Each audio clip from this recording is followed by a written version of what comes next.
नमस्कार दोस्तों। राहुल गांधी को क्यों कहना पड़ रहा है कि मैं संविधान बचाने के लिए अपनी जान तक दे दूंगा? क्यों राहुल गांधी को अपनी सभाओं में संविधान की कॉपी को दिखाना पड़ रहा है?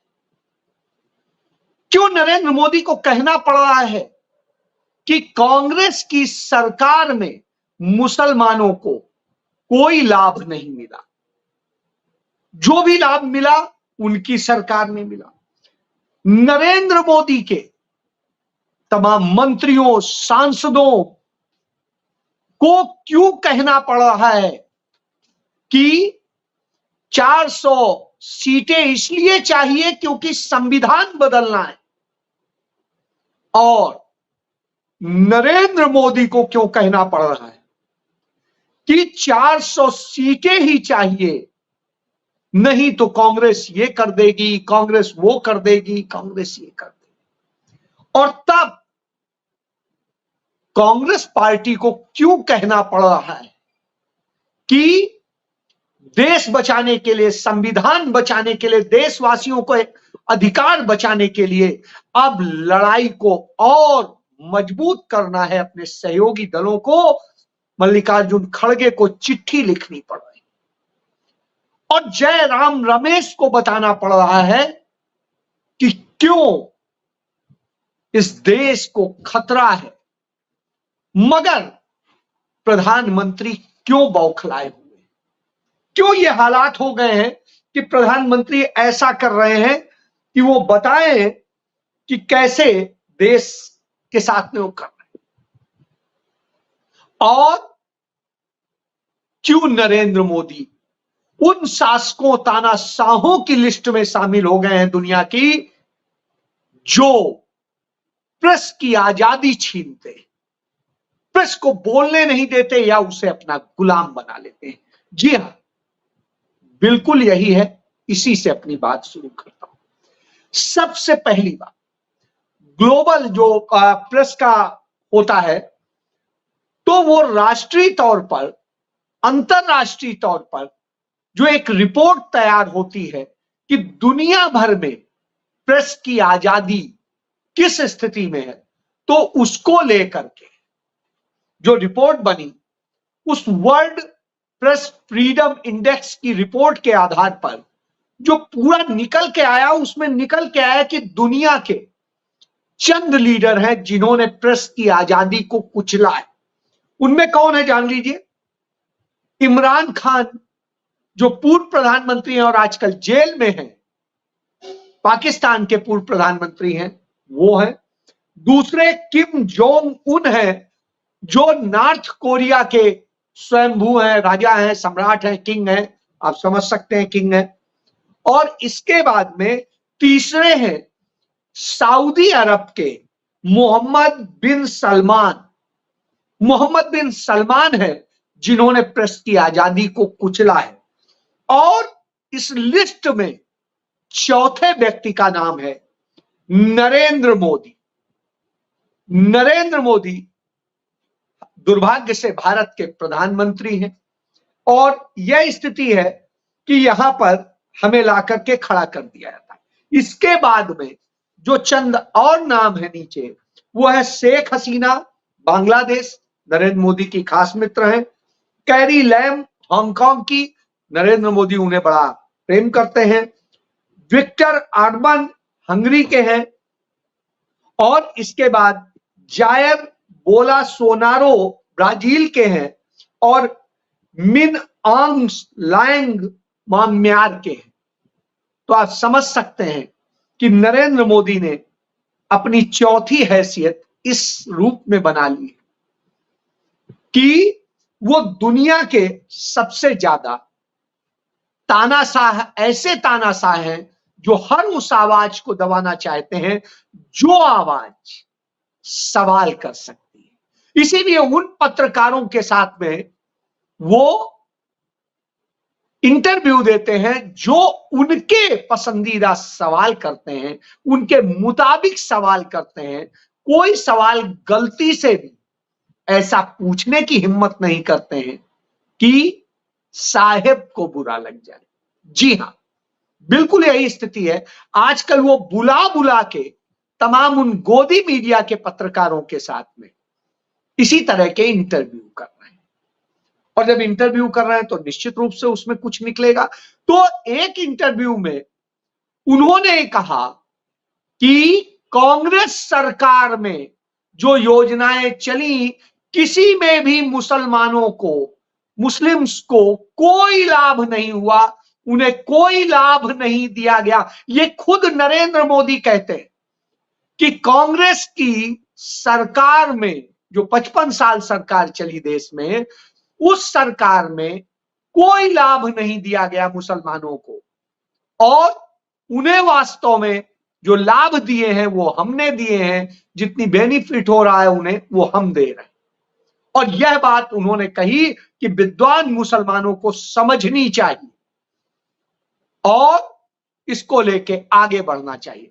शायद यही वजह है कि चंद मुस्लिम लीडर्स को वो अप्रोच करते हैं, उन्हें खरीदते हैं या बी टीम बनाते हैं और उनके जरिए अपने लिए नैरेटिव बनाते हैं।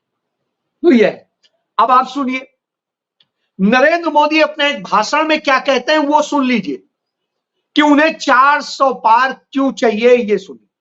उन्होंने कहा इसलिए 400 सीटें मांग रहा हूं ताकि कांग्रेस और इंडिया गठबंधन को वो इंडी गठबंधन कहते हैं, इंडी गठबंधन की हर साजिश को रोक सकूं। तो साहब, अभी जब आप थे 303 सीटें आपकी थी, आपके सहयोगियों के मिला करके 325 से ज्यादा थी, तब आपके पास इतना अख्तियार था, यदि कोई साजिश करते तो आप 2 मिनट के अंदर कुछ भी कर सकते हैं। इतने विपक्ष के नेताओं को आपने जेल में डाला, इतने खिलाफ कार्रवाई शुरू करी, छापेमारी करी और न जाने क्या क्या किया, तो किसने रोका है? साजिशें तो आपकी सरकार ने की हैं, तमाम साजिशें हैं। कश्मीर की साजिश हो, मणिपुर की साजिश हो, नूह की साजिश हो या कर्नाटक की साजिश हो, साजिशों का ही तो दौर चला है। साजिशें हुई हैं, सरकारें खरीदी गई हैं, विधायक खरीदे गए हैं, सांसद खरीदे गए हैं, नेता खरीदे गए हैं, प्रवक्ता खरीदे गए। क्या क्या स्थिति है। आज आप सिर्फ खरीद फरोख्त का धंधा कर, तो साहब साजिशें तो वहां से चल रही, चाहे आपका आईटी सेल हो, चाहे आप हो, चाहे आपकी टीम। तो यह स्थिति है। चलिए, जब गैंग लीडर ही ऐसा होता है तो फिर यही होता है।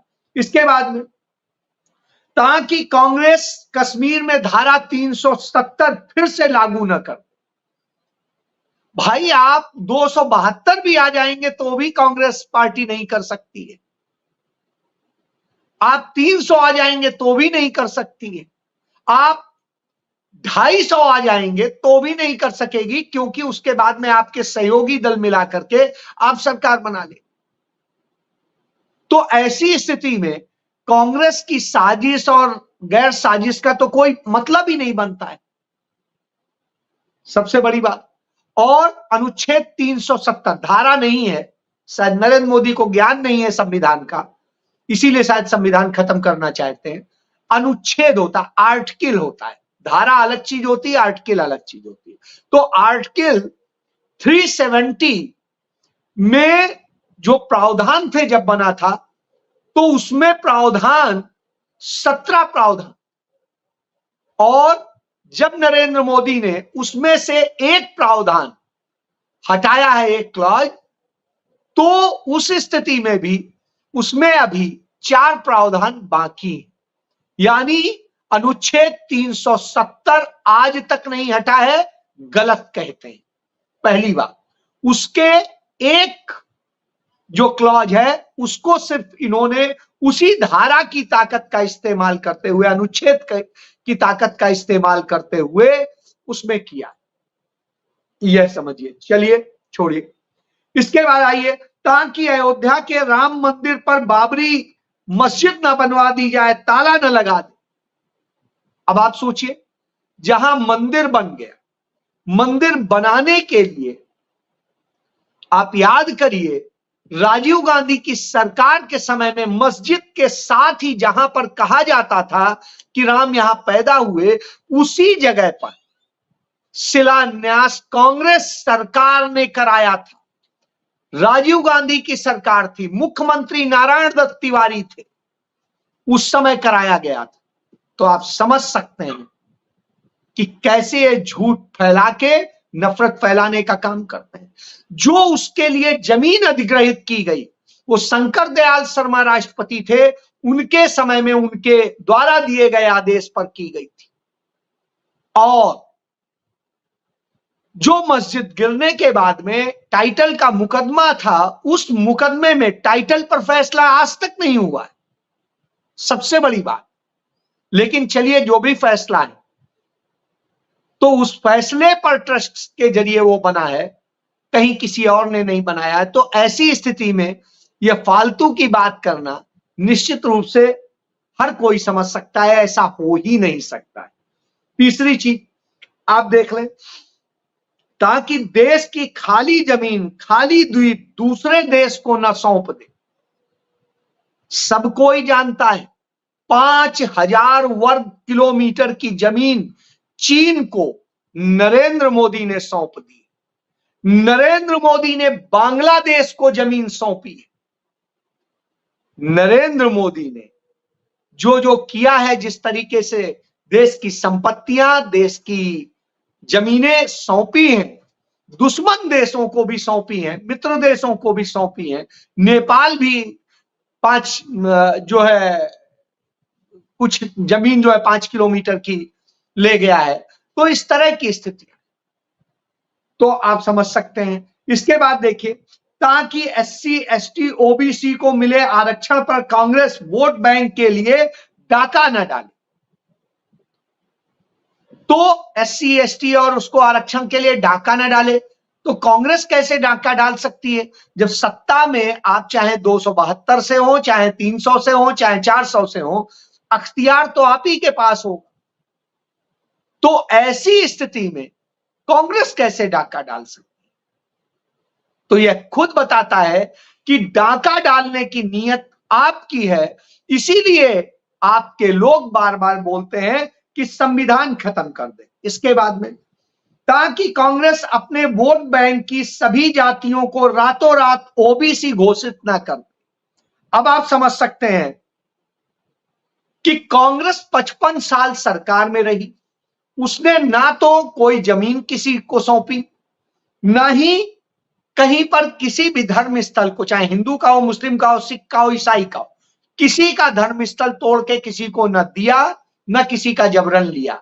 जो जैसे था उसमें यह स्थिति लाए कि कैसे आप आपस में बैठ के समझौता करो और इस समस्या का समाधान निकालो, या फिर अदालत का आदेश मानो। तो कांग्रेस की तो सदैव ये नीति रही, किसी से जबरदस्ती छीनने की नहीं रही। कांग्रेस ने कभी भी कोई चीज जबरदस्ती न हटाई न थोपी। उसने कहा जो स्टेक होल्डर्स हैं उनकी राय जरूरी है, जहां का भी जो स्टेक होल्डर है, क्योंकि भारत गणराज्य है, सिंपल एक कंट्री नहीं है, तमाम राज्यों का समूह है। भारत 562 रियासतों होती थी, उन रियासतों को जोड़ करके मिला था, समझौते हुए थे, उन समझौतों में तमाम सारी बातें शामिल थी। प्राकृतिक संरक्षण की, सामाजिक संरक्षण की, सांस्कृतिक संरक्षण की, भौगोलिक संरक्षण की, तमाम सारी शर्तें शामिल। तो इसलिए यह कहना सबसे बड़ा झूठ है। तो इस तरह से जब नरेंद्र मोदी कहते हैं तो समझ में आता है कि आखिर वो इतनी बात कह क्यों रहे, क्यों इतना डर रहे हैं, क्या स्थिति है।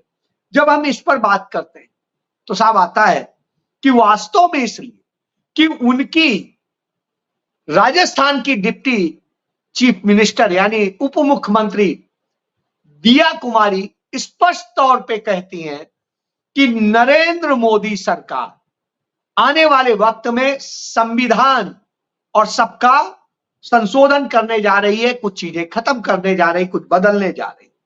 यानी वो बदलने जा रहे हैं, इस बात को वो मानती है। और यही नहीं, उनके सांसद हैं तेलंगाना से वो सांसद भी यही बात कहते हैं कि साहब वो ये करने जा रहे हैं। उनका नाम है, जो नाम है उनका, सांसद है धर्मपुरी अरविंद। तो धर्मपुरी अरविंद बिल्कुल स्पष्ट तौर पे कहते हैं कि संविधान बदलना है, इसलिए 400 चाहिए। इसके पहले इनके सांसद हेगड़े बोल चुके हैं, इसके पहले जो है वही राजस्थान के ही मंत्री हैं वो मीना, किरोड़ीलाल मीना, वो बोल चुके हैं। इसके अलावा उत्तर प्रदेश में इनके 4 नेता बोल चुके हैं। इसके अलावा तमाम सारे नेता बोल चुके हैं। तो आप समझ लीजिए संविधान पे कैसे खतरा है और संविधान के खिलाफ ये क्या करना चाहते हैं। तब राहुल गांधी कहते हैं बीजेपी और आरएसएस संविधान खत्म करने की कोशिश कर रहे हैं। देश के संविधान ने ही आपको सारे अधिकार दिए हैं और जिसने अधिकार दिए हैं वह संविधान छीनने की कोशिश कर रहे हैं।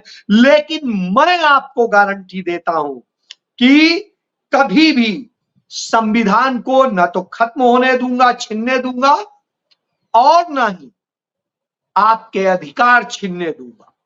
मैं संविधान की रक्षा के लिए अपनी जान भी दे दूंगा। तब राहुल गांधी ये कहते हैं। और जब वो कहते हैं कि जान भी दे दूंगा तो कहते हैं कि इस देश में अडानी और नरेंद्र मोदी की सरकार आपको चाहिए या आपको गरीबों, दलितों, आदिवासियों, पिछड़ों, वंचितों की सरकार चाहिए, फैसला आपको करना है, क्योंकि इनको अख्तियार आपको देंगे। और जैसा मैंने कल बताया था आपको कि नरेंद्र मोदी ने ही अपने इंटरव्यू में स्वीकार किया कि उनकी सरकार में जब वो मुख्यमंत्री थे गुजरात के, तब उन्होंने 72 मुस्लिम जातियों को शामिल किया था जो है पिछड़े वर्ग। और जब वो ये कहते हैं तब अपनी ही बात से मुकर जाते हैं। तो ऐसी स्थिति में कि दूसरे चरण का जब चुनाव हो चुका है, तमाम सारी चीजें सामने आ चुकी हैं, तो ऐसी स्थिति में नरेंद्र मोदी इतना घबरा क्यों रहे हैं? 400 पार के अलावा और दूसरी तमाम सारी चीजें क्यों कर रहे हैं? क्यों संभल में जो इंडिया गठबंधन के प्रत्याशी हैं, सपा के प्रत्याशी हैं, उनको तक मार के पुलिस वो कर रही है? क्यों इसी तरीके से तमाम जगह धोखाधड़ी कर रही है? जो गुजरात में तो कमल का फूल लेकर के अंदर बैठे हुए हैं उनके जो है प्रतिनिधि हैं और दूसरे लोग हैं, और आने वालों को वह दिखाते हैं।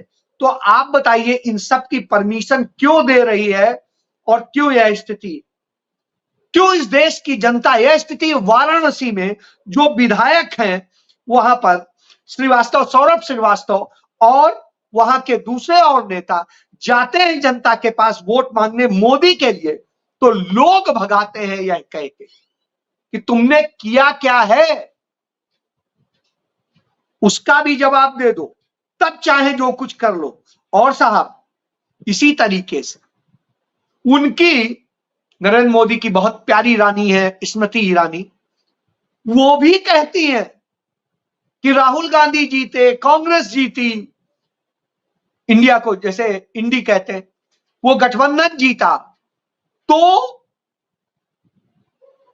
कोर्ट का फैसला बदल देंगे और मंदिर गिरा करके मस्जिद बनवा देंगे। तो साहब आप इससे समझ लीजिए कि किस तरह की बातें करते हैं। क्या यह संभव है? शायद कभी नहीं। इसी तरीके से मतदाताओं को पीटा जा रहा है, कहीं किसी को पीटा जा रहा है। यूपी में ही हुआ है, संभल में। क्यों? क्योंकि संभल में जिस तरीके से लोग निकल रहे थे, आकर के वोट कर रहे थे और सबसे अच्छा वोट हो रहा था, इससे परेशानी हो गई। और इसलिए यह किया गया कि यदि इतना वोट पड़ा तो साहब मोदी का हारना तय है और उनके 400 पार का सपना खत्म हो जाएगा। इसलिए ये करते हैं। इसलिए जब ये करते हैं तो निश्चित रूप से आता है कि आप आखिर कौन सा भारत बना रहे हैं और क्यों कर रहे हैं। असल में आपका जो भारत है वो देश को खत्म करने वाला है, देश को तोड़ने वाला है, और इसलिए आप डरे हुए। जो 3 चरण के चुनाव संपन्न हो चुके हैं, जो 285 सीटों के करीब हो चुका है चुनाव, उनमें नरेंद्र मोदी और भारतीय जनता पार्टी की हालत बेहद खराब है। इस कारण से प्रधानमंत्री और उनकी पूरी सेना बौखलाई हुई है और बौखला कर वो इस तरह के खेल कर रही है, नफरत कर रही है, लोगों को शामिल कर रही है और तमाम लोगों को तोड़ के नफरत फैलाने के और ये सारे क्रम चल रहे हैं। पाकिस्तान आ जाता है, कभी मुस्लिम आ जाता है, कभी मंदिर आ जाता है, कभी मस्जिद आ जाता है, कभी कुछ आ जाता है।